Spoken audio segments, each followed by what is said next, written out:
Hello my dear friend, today I am discussing about the next topic which is method for expressing concentration and again welcome to the Pharmacon channel. Let's start. Topic आपका है method for expressing concentration. इसका मतलब है ऐसे कौन कौन से method है जिसके द्वारा आप किसी भी सॉल्यूशन की कंसंट्रेशन बता सकते हैं। वहाँ पहुँचने से पहले हम लोग बात करते हैं कंसंट्रेशन पर फोकस करते हैं और कंसंट्रेशन से पहले भी फोकस करते हैं सॉल्यूशन पर, क्योंकि कंसंट्रेशन हमेशा पता की जाती है या बताई जाती है किसकी, सॉल्यूशन की बताई जाती है, किसी लिक्विड की बताई जाती है। ठीक है, तो फर्स्ट ऑफ ऑल आपने कई बार पढ़ा है टेंथ क्लास में, 11th क्लास में, 12th क्लास में कि solution is a mixture of solute plus solvent. या अगर मैं इसको हिंदी में बात करूँ, सॉल्यूशन का मतलब होता है विलयन, सॉल्यूट का मतलब होता है विलेय और सॉल्वेंट का मतलब होता है विलायक। आपने देखा होगा विलेय को विलायक में मिक्स किया जाता है तब जाके आपका विलयन बनता है, या सॉल्यूट को सॉल्वेंट में मिक्स किया जाता है तब जाके आपका सॉल्यूशन बनता है। ठीक है, तो ये सॉल्यूशन के बारे में हो गया। अब सॉल्यूशन है तो उसकी कंसंट्रेशन भी होगी। कंसंट्रेशन का मतलब है मात्रा। किसकी मात्रा? सॉल्यूट की मात्रा। सॉल्यूट की कितनी मात्रा सॉल्वेंट में मिलाई गई है, ठीक है, या कितने सॉल्वेंट में मिलाई गई है, यही क्या कहलाता है? कंसंट्रेशन कहलाता है। अगर मैं हिंदी में बात करूँ तो उसको सांद्रता बोलते हैं। ठीक है, कि किसी सॉल्यूशन की कितनी सांद्रता है। जैसे कि फॉर एग्जांपल आपके पास में कोई कंटेनर है, ठीक है, कंटेनर है, इसमें आपके पास ये यहाँ पे वाटर है, ये वाटर है, और वाटर में आप क्या कर रहे हो? शुगर ऐड कर रहे हो, पानी में चीनी घोल रहे हो। ठीक है, तो चीनी क्या है? घोली जा रही है किसमें? वाटर में। तो जिसमें घोली जाती है या जिसमें घोला जाता है वो हमेशा आपका क्या होता है? सॉल्वेंट होता है, और जिसको घोला जाता है, ठीक है, वो आपका होता है सॉल्यूट। और इन दोनों के मिश्रण से ही क्या बनता है? आपका सॉल्यूशन बनता है। तो कितने अमाउंट में, यहाँ पर जो है क्वेश्चन मार्क है, कितने अमाउंट में सॉल्यूट घोला गया सॉल्वेंट के अंदर, यही सांद्रता कहलाता है। अब इसको एक्सप्रेस करने के कई तरीके हैं, मतलब इसको बताने के कई तरीके हैं। जैसे कि अगर मैं बात करूँ आपका कंसंट्रेशन की, पहले बात कर लेते हैं। जैसे कि यहाँ पे लिखा है concentration is the ratio of amount weight of solute divided by amount of solvent. ठीक है, अगर आप अमाउंट ऑफ सॉल्यूट को डिवाइड करते हैं अमाउंट ऑफ सॉल्वेंट से तो आपको क्या मिलता है? कंसंट्रेशन मिलती है। ठीक है, अब इसके बाद बात कर लेते हैं, ज़्यादा कंफ्यूज नहीं होना है, सिंपल सी बात है। अगर आप इसको एक्सप्रेस करना चाहते हो तो सॉल्यूट आपका अधिकतर सॉलिड फॉर्म में होता है तो किलोग्राम में या ग्राम में होगा। आपका सॉल्वेंट अधिकतर लिक्विड फॉर्म में होता है तो ml में या लीटर में होगा। ठीक है, तो सिंपल इसकी सांद्रता क्या हो जाएगी? ग्राम पर ml, किलोग्राम पर लीटर, ऐसे भी लिख सकते हैं, लेकिन हमको थोड़ा टेक्निकली जाना पड़ेगा। इससे पहले मैं आपको बता देता हूँ, हम जैसे कि पढ़ रहे हैं एनालिसिस में दो तरह के मेथड हैं, क्वालिटेटिव मेथड, क्वांटिटेटिव मेथड। अगर हम क्वालिटेटिवली बात करें तो कंसंट्रेशन को हम एक्सप्रेस कर सकते हैं in the words just like dilute, दूसरा आपका होता है कंसंट्रेट, है ना, आपने सुना होगा कि ये सांद्र है, ये पतला है या तरल है। ठीक है, तो डाइल्यूट या कंसंट्रेशन के फॉर्म में भी हम इसको सीधा सीधा एक्सप्रेस कर सकते हैं। डाइल्यूट का मतलब होता है जिसके अंदर सॉल्वेंट की मात्रा ज़्यादा हो और सॉल्यूट की मात्रा कम हो। कंसंट्रेट का मतलब होता है जिसके अंदर सॉल्यूट और सॉल्वेंट की या तो इक्वल मात्रा हो या सॉल्यूट की मात्रा सॉल्वेंट की मात्रा से ज़्यादा हो। ये आपका क्या कहलाता है? कंसंट्रेट कहलाता है, कंसंट्रेटेड कहलाता है। इसके बाद आपका टॉपिक क्या है? क्वांटिटेटिव एक्सप्रेशन या क्वांटिटेटिव मेथड्स क्या क्या है जिसके द्वारा आप कंसंट्रेशन को एक्सप्रेस कर सकते हो।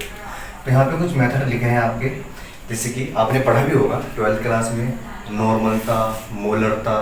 ठीक है, तो यहाँ पे सबसे पहला मेथड क्या है आपका? नॉर्मेलिटी। दूसरा मेथड क्या है आपका? मोलैरिटी। तीसरा मेथड क्या है? मोलैलिटी। नेक्स्ट मेथड आपका है परसेंट सॉल्यूशन। ठीक है, परसेंट सॉल्यूशन। अगर मैं यहीं पर जो मैंने आपको बताया था ये सॉल्यूट की मात्रा कितने डाली जा रही है, अगर मैं यहीं पर इसको परसेंटेज कर लूँ, जैसे कि फॉर एग्जांपल 10% क्या है मेरे पास? शुगर सॉल्यूशन है या शुगर का सिरप है, तो इसका मतलब क्या है? 100 ml में 10 mg शुगर है। सिंपल सा मतलब है 10% का मतलब। तो यहाँ पे जो ये एक्सप्रेशन किया गया है, ये जो एक्सप्रेस की है मैंने परसेंट की फॉर्म में, ये क्या कहलाता है? Percent concentration. ठीक है, अब ये आपका डिपेंड करता है कि सोल्यूट का नेचर क्या है, सोलवेंट का नेचर क्या है। जैसे कि यहाँ पर वॉल्यूम बाई वॉल्यूम लिखा है, V बाई V, तो यहाँ पे क्या है, वॉल्यूम होती है लिक्विड की, तो सोल्यूट भी आपका लिक्विड है, सोलवेंट भी लिक्विड है, तो यहाँ पे क्या है, परसेंट वॉल्यूम बाई वॉल्यूम। ठीक है। दूसरा आपका है वेट बाई वॉल्यूम। अगर आपका सोल्यूट सॉलिड है तो वेट में होगा, आपको पता है, ऊपर रखा जाता है, एंड डिवाइडेड बाई या बाई वॉल्यूम। वॉल्यूम मतलब सोलवेंट आपका लिक्विड में है। तीसरा है कि सोल्यूट और सोलवेंट दोनों पे दोनों सॉलिड है, तो उसको कैसे एक्सप्रेस करेंगे, वेट बाई वेट में करेंगे। ठीक है। तो आपका परसेंट सॉल्यूशन ये होता है। इसके बाद फॉर्मेलिटी होती है या फॉर्मल कंसंट्रेशन होती है। इसके बाद पार्ट्स पर मिलियन, कि 1 मिलियन में कितने पार्ट हैं सोल्यूट के, ये देखना होता है। ठीक है। तो इस तरीके से भी हम कर सकते हैं। इसके बाद मोल फ्रैक्शन, ठीक है, मोल फ्रैक्शन के द्वारा हम कर सकते हैं। ये आपने ऑलरेडी पढ़े हैं, लेकिन हम इसको धीरे धीरे इंडिविजुअल इनके बारे में बात भी करेंगे। जैसे चलिए सबसे पहले हम देख लेते हैं नॉर्मेलिटी के बारे में। ठीक है। तो नॉर्मेलिटी को हिंदी में नॉर्मलता बोलते हैं, आप सभी को पता है। नॉर्मेलिटी का फॉर्मूला क्या होता है या इसकी डेफिनेशन क्या होती है। नॉर्मेलिटी में be defined as the ratio between number of gram equivalents and volume in litre. इसका मतलब क्या है, देखो मेन चीज़ फोकस करने की क्या है यहाँ पे, आपको पता है कंसंट्रेशन में 2 चीज़ें हैं इम्पोर्टेंट। एक आपका सोल्यूट है जिसको घोला जा रहा है, एक आपका सोलवेंट है जिसमें घोला जा रहा है। अधिकतर आपका सोलवेंट क्या रहेगा, ठीक है, अधिकतर आपका सोलवेंट स्टेबल रहेगा। चेंज क्या होगा, सोल्यूट का एक्सप्रेशन चेंज होगा, जिससे कि यहाँ पे सोल्यूट को एक्सप्रेस किया गया है ग्राम इक्विवेलेंट में। ठीक है। मोलैरिटी में एक्सप्रेस किया जाता है इसको मोल्स के रूप में, पार्ट्स पर मिलियन में पर पार्ट के रूप में। ठीक है। इस तरीके से आपका अगर सोलवेंट की बात करें तो सोलवेंट में अधिकतर वॉल्यूम रहती है, लेकिन कहीं कहीं पर इसको जैसे कि पार्ट्स पर मिलियन में मिलियन के रूप में इसको फॉलो नंबर के रूप में फॉलो किया गया। परसेंट में बात करें तो परसेंट में ये वॉल्यूम में भी हो सकता है, वेट में भी हो सकता है। ठीक है। तो दैट मीन सबसे इंपॉर्टेंट क्या है, सोल्यूट। तो यहाँ पे जो नंबर ऑफ ग्राम इक्विवेलेंट हैं किसके हैं, सोल्यूट के हैं, जिसको आप घोल रहे हैं। तो अगर आप इसका फॉर्मूला देखते हैं कैपिटल N, क्योंकि इसको डिनोट करते हैं हम किससे, कैपिटल N से, तो कैपिटल N या normality is equal to number of gram equivalent divided by volume in litre. ठीक है। यहाँ तक मुझे लगता है सब कुछ क्लियर होगा, लेकिन दिक्कत कहाँ होगी, नंबर ऑफ ग्राम इक्विवेलेंट क्या होता है। तो उसको मैंने यहाँ पे नोट करके लिखा है। तो नंबर ऑफ ग्राम इक्विवेलेंट का मतलब क्या होता है, कंपाउंड का वेट, सोल्यूट का वेट, ठीक है, कितना आप उसको घोल रहे हैं, एंड डिवाइडेड बाई उस सोल्यूट का इक्विवेलेंट वेट। ठीक है। तो number of gram equivalent is equal to weight of the solute and divided by equivalent weight of the solute. ठीक है। अब यहाँ तक क्लियर हो गया। अब दिक्कत आपको यहाँ भी आएगी कि इक्विवेलेंट वेट क्या होता है। ठीक है। लेकिन अगर आपने केमिस्ट्री सही से पढ़ी है, ठीक है, इनऑर्गेनिक पढ़ी है सही से, तो आपको सब कुछ क्लियर होता रहेगा या हो गया होगा कि इक्विवेलेंट वेट क्या होता है। तो इक्विवेलेंट वेट का सिंपल सा मतलब है आपका molecular weight of the compound, compound का मोलिकुलर वेट क्या है, ठीक है, divided by number of replaceable hydrogen ion या हाइड्रोक्सी आयन। इसका मतलब क्या है, ठीक है। मोलिकुलर वेट आपको पता है क्या होता है, जैसे कि फॉर एग्जांपल मेरे पास में कोई मोलिक्यूल है HCl का, मोलिक्यूल मतलब अणु है। अब अणु बहुत सारे परमाणु से मिलकर बना है, जैसे कि इसके पास परमाणु है, H परमाणु है और Cl परमाणु है।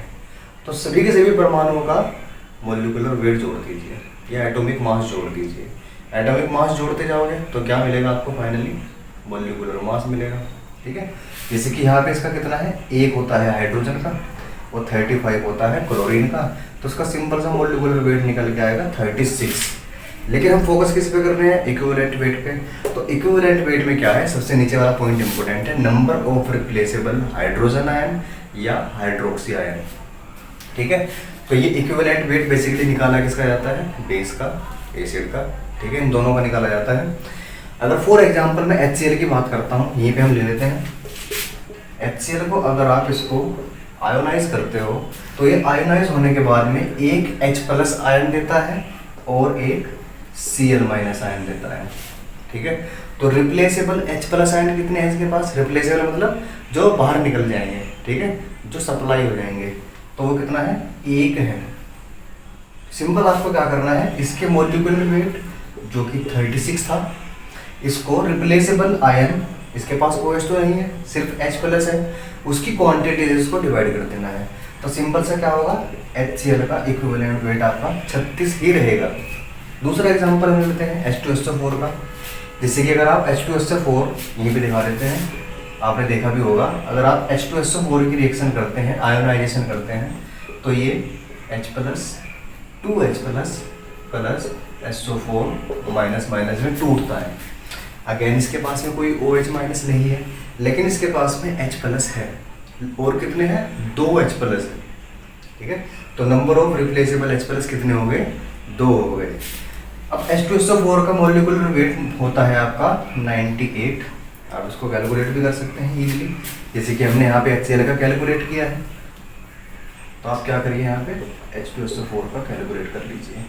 तो जितने भी इसके नंबर होते हैं उससे मल्टीप्लाई कर देते हैं। 2 × H का 1 होता है, प्लस सल्फर का 32 होता है, प्लस 4 गुना ऑक्सीजन का आपका होता है 16। अगर आप इसको लिखोगे तो अप्रोक्स आपका 98.07 कुछ निकल के आएगा। तो 98 हम लिख लेते हैं इसका मॉलिक्यूलर वेट। इसको हम डिवाइड करते हैं नंबर ऑफ रिप्लेसेबल H+ है। H2SO4 के पास कितना है, यहाँ पे आपने देखा कि 2 रिप्लेस होते हैं, तो हम इसको डिवाइड करते हैं 2 से। ठीक है, तो इसका इक्विवेलेंट वेट क्या रहेगा आपका, 49। तो 49 क्या है आपका H2SO4 का इक्विवेलेंट वेट है। इसके अलावा अगर मैं बात करूँ इक्विवेलेंट वेट ऑफ NaOH, ये बेस है आपका, क्षार है, बेस है। तो यहाँ पे क्या है, जब ये टूटेगा तो 1 OH- देगा। सिंपल दिख रहा है आपको। आप इसका मॉलिक्यूलर वेट लिखिएगा, मॉलिक्यूलर वेट लिखने के बाद में इसको डिवाइड कर दीजिएगा 1 से। तो जहाँ पर एक H+ आयन होता है रिप्लेसेबल या OH- होता है, वहाँ पर इक्विवेलेंट वेट बराबर होता है मॉलिक्यूलर वेट के। ठीक है, तो इसमें मुझे लगता है कोई दिक्कत नहीं होगी। चलिए अब बात कर लेते हैं नॉर्मेलिटी की कैलकुलेशन के बारे में। अभी तक हमने नॉर्मेलिटी की डेफिनेशन देखी है। नॉर्मेलिटी की डेफिनेशन थी आपकी, normality is the ratio of number of gram equivalents of solute divided by the volume of solution in litre.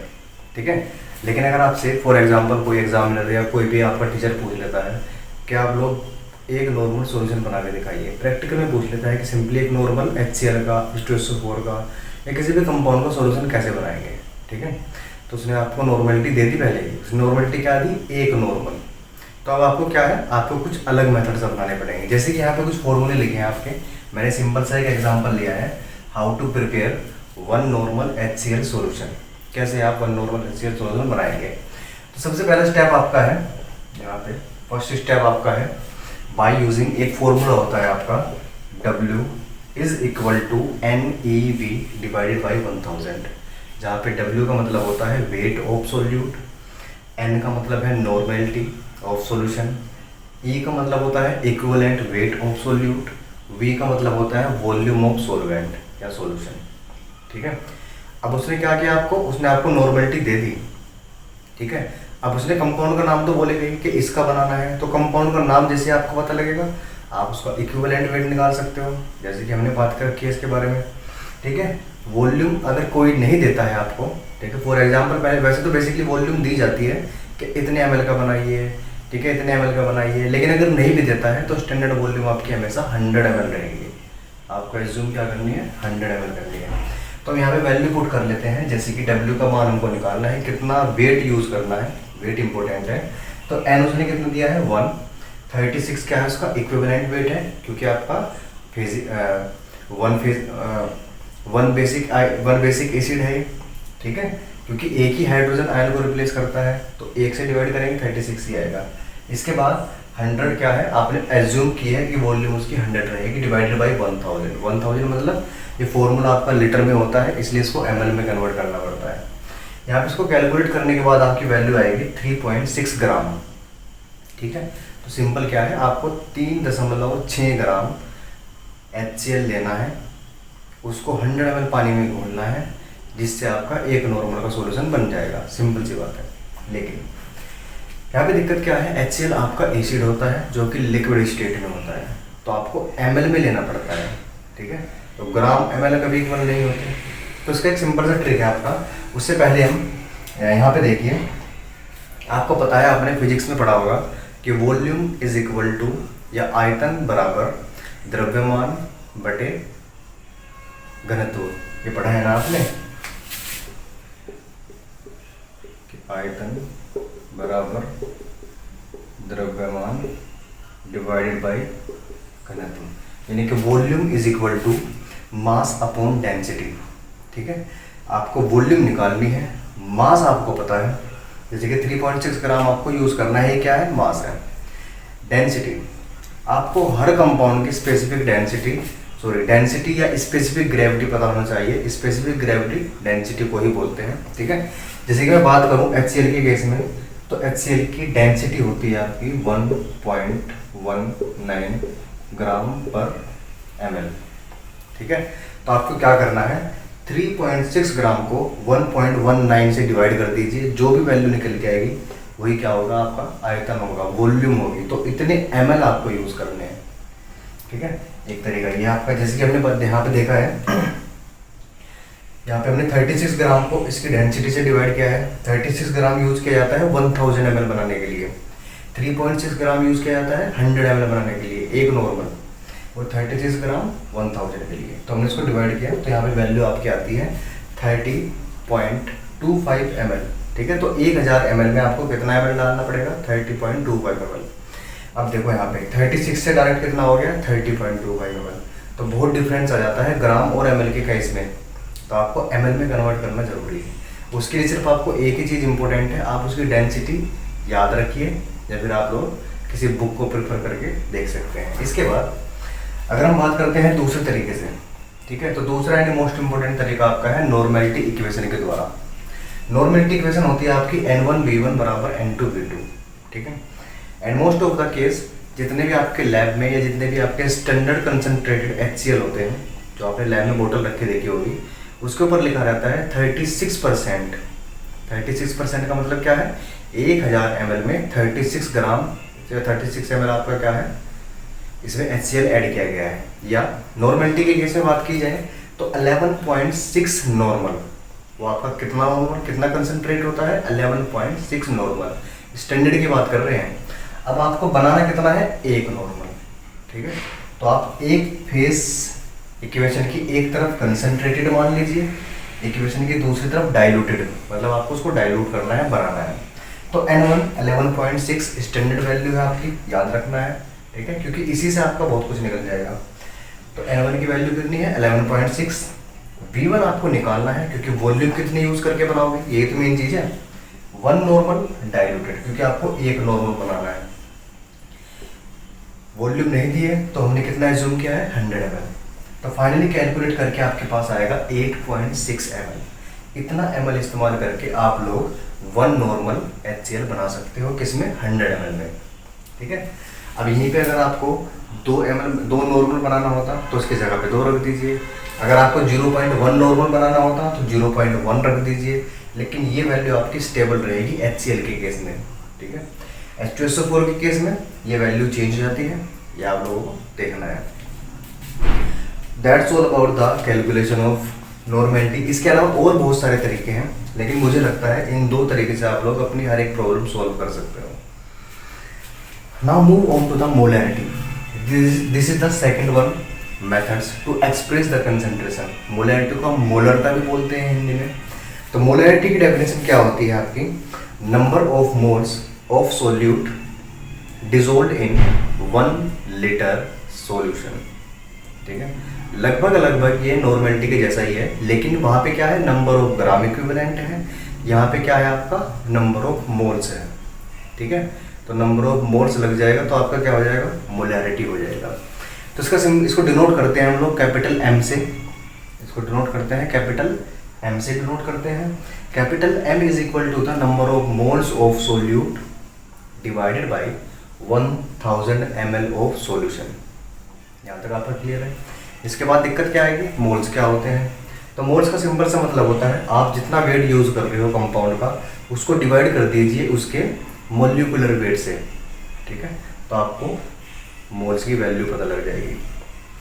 जैसे कि फॉर एग्जांपल यहाँ पे आपने 3.6 ग्राम क्या किया है, 3.6 ग्राम आपने यहाँ पे HCl यूज़ किया है। अगर आपको इसका मोल्स पता करने हैं कि इसके अंदर कितने मोल्स हैं, तो 3.6 ग्राम को आप लोग 36 जो कि इसका मोलिकुलर वेट है इससे डिवाइड कर दीजिए, जो भी आपकी वैल्यू निकल के आएगी वही क्या होगा, मोल्स कहलाएगा। इसके बाद the most important thing, normality molarity में क्या रिलेशनशिप होता है। तो यहाँ पे आप लोग देख सकते हैं normality is equal to the molarity into n factors. ठीक है, n फैक्टर्स का मतलब क्या है, n factor number of replaceable hydrogen ion and number of replaceable hydroxy ion, यही आपका क्या कहलाता है, n फैक्टर कहलाता है। ठीक है, अब यहाँ पे आप n फैक्टर फॉर एग्जाम्पल, जैसे कि मेरे को HCl में वन नॉर्मल HCl में मोलैरिटी पता करनी है। ठीक है, तो मैं क्या करूँगा, नॉर्मेलिटी की वैल्यू कितनी है 1, मोलैरिटी मेरे को निकालनी है। n फैक्टर कितना होता है, जब HCl आपका आयोनाइज होएगा तो ये क्या करेगा, H+ देगा, वो भी कितना, सिंगल। तो यहाँ पे आपका क्या होगा, 1 होगा। तो इस केस में क्या होता है आपका, जहाँ पर n फैक्टर 1 हो, ठीक है, या वन बेसिक एसिड हो आपका, या 1 एसिडिक बेस हो आपका, वहाँ पर आपकी नॉर्मेलिटी हमेशा मोलैरिटी के बराबर होती है। यहाँ पर आपका n फैक्टर की वैल्यू कितनी होगी, 1। इसके बाद दूसरी बात कर लेते हैं, जैसे कि डाइबेसिक एसिड के बारे में बात कर लेते हैं। जैसे कि आपको 1 नॉर्मल H2SO4 की मोलैरिटी पता करनी है। ठीक है, तो यहाँ पे वो वैल्यू रखिएगा, नॉर्मेलिटी 1 है, मोलैरिटी आपको निकालनी है। इसका n फैक्टर क्या है, यहाँ पे H2 है। जब ये आयोनाइज होगा तो 2H+ लिबरेट करेगा, 2H+ बाहर निकालेगा। ठीक है, उसका n फैक्टर कितना हो जाएगा, 2। तो डाइबेसिक एसिड के केस में हमेशा आपका नॉर्मेलिटी 1/2 मोलैरिटी के बराबर होती है। डाइबेसिक के केस में नॉर्मेलिटी मोलैरिटी के 1/2 के बराबर होती है। इसके बाद अगर ट्राइबेसिक होगा आपका, कोई ट्राइबेसिक कंपाउंड है आपका, ठीक है, ट्राइबेसिक कंपाउंड के केस में आपका क्या होगा, नॉर्मेलिटी 1/3 मोलैरिटी के बराबर होगा, जैसे कि आपका H3PO4 होता है। ठीक है, तो ये आपका केस है। इस तरीके से आप लोग सिंपली निकाल सकते हो। यहाँ पे आपको क्या करना है, नॉर्मेलिटी की वैल्यू रखनी है। अगर मोलैरिटी की दे रखी है तो नॉर्मेलिटी निकाल सकते हो, नॉर्मेलिटी दे रखा है तो मोलैरिटी निकाल सकते हो। बस आपको ये पता होना चाहिए कि n फैक्टर का मतलब होता है रिप्लेसेबल हाइड्रोजन आयन या रिप्लेसेबल हाइड्रोक्सी आयन, उसकी एसिडिटी या बेसिसिटी के बारे में पता होना चाहिए। इसके भी यहाँ पे आप लोग सिंपली निकाल सकते हो। ठीक है, अब हम थोड़ा रिवाइज कर लेते हैं। सबसे पहले हमने क्या बात की थी, सबसे पहले हमने बात की थी कंसंट्रेशन के बारे में। कंसंट्रेशन का मतलब, कंसंट्रेशन को पढ़ने से पहले आपको समझना चाहिए कि सॉल्यूशन क्या होता है। सॉल्यूशन आपका मिक्सचर होता है, ठीक है, सोल्यूट का और सोलवेंट का। सोल्यूट वो होता है जिसको मिक्स किया जाता है, सोलवेंट वो होता है जिसमें मिक्स किया जाता है। ये मैंने आपको बता रखा है पहले। विलेन प्लस विलायक का मिक्सचर क्या कहलाता है, विलियन या सॉल्यूशन कहलाता है। अब विलियन कितना है या सोल्यूट की मात्रा कितनी है, इसको रिप्रेजेंट करने के लिए हमको कंसंट्रेशन यूज़ करनी पड़ती है, कंसंट्रेशन वर्ड यूज़ करना पड़ता है। बिकॉज कंसंट्रेशन का मतलब ही क्या है, amount of solute divided by amount of solvent. ठीक है, इसके बाद अगर हम इसको बात करते हैं क्वालिटेटिवली, तो क्वालिटेटिवली सिंपल हम बोल सकते हैं कि ये डाइल्यूट है या कंसंट्रेटेड है। कंसंट्रेटेड मतलब सांद्र है, गाढ़ा है। डाइल्यूट मतलब पतला है ना, उसके अंदर सोल्यूट की मात्रा कम है डाइल्यूट के अंदर, और कंसंट्रेटेड में सोल्यूट की मात्रा या तो सोलवेंट के बराबर है या सोलवेंट से ज़्यादा है। ठीक है, इसके बाद आपने बात की थी इसके क्वांटिटेटिवली बात की जाए, जो कि आपको टॉपिक भी है। क्वांटिटेटिवली कई मेथड्स होते हैं, जैसे कि नॉर्मेलिटी, मोलैरिटी, फॉर्मेलिटी, आपका परसेंट कंसंट्रेशन, पार्ट्स पर मिलियन, मोल फ्रैक्शन। ठीक है, तो इन सभी मेथड्स के द्वारा आप लोग क्या कर सकते हैं, कंसंट्रेशन को इंडिकेट कर सकते हैं, एक्सप्रेस कर सकते हैं, रिप्रेजेंट कर सकते हैं। बेसिकली ये सब क्या होती है, इसकी यूनिट होती है, मात्रक होते हैं, है ना। इसके बाद हमने नॉर्मेलिटी की बात की थी। नॉर्मेलिटी की डेफिनेशन क्या होती है, normality is a ratio of number of gram equivalents of solute divided by volume of solvent in litre. ठीक है, इसके बाद नंबर ऑफ ग्राम इक्विवेलेंट का मतलब क्या होता है, नंबर ऑफ ग्राम इक्विवेलेंट आपके होते हैं नंबर ऑफ ग्राम इक्विवेलेंट आपके होते हैं weight divided by equivalent weight, ठीक है। इसके बाद इक्विवेलेंट वेट क्या होता है? इक्विवेलेंट वेट का मतलब होता है आपका molecular mass of the compound divided by N factor या नंबर ऑफ रिप्लेसेबल हाइड्रोजन और हाइड्रोक्सी आयन, ठीक है। ये आपका कहलाता है इक्विवेलेंट वेट। तो वो सब मैंने बात की थी। इसके बाद हमने कुछ कैलकुलेशंस के मेथड यहाँ पे डिस्कस किए हैं। जैसे कि सबसे पहला आपका मेथड होता है W is equal to N E B. यहाँ पे W का मतलब क्या है आपका?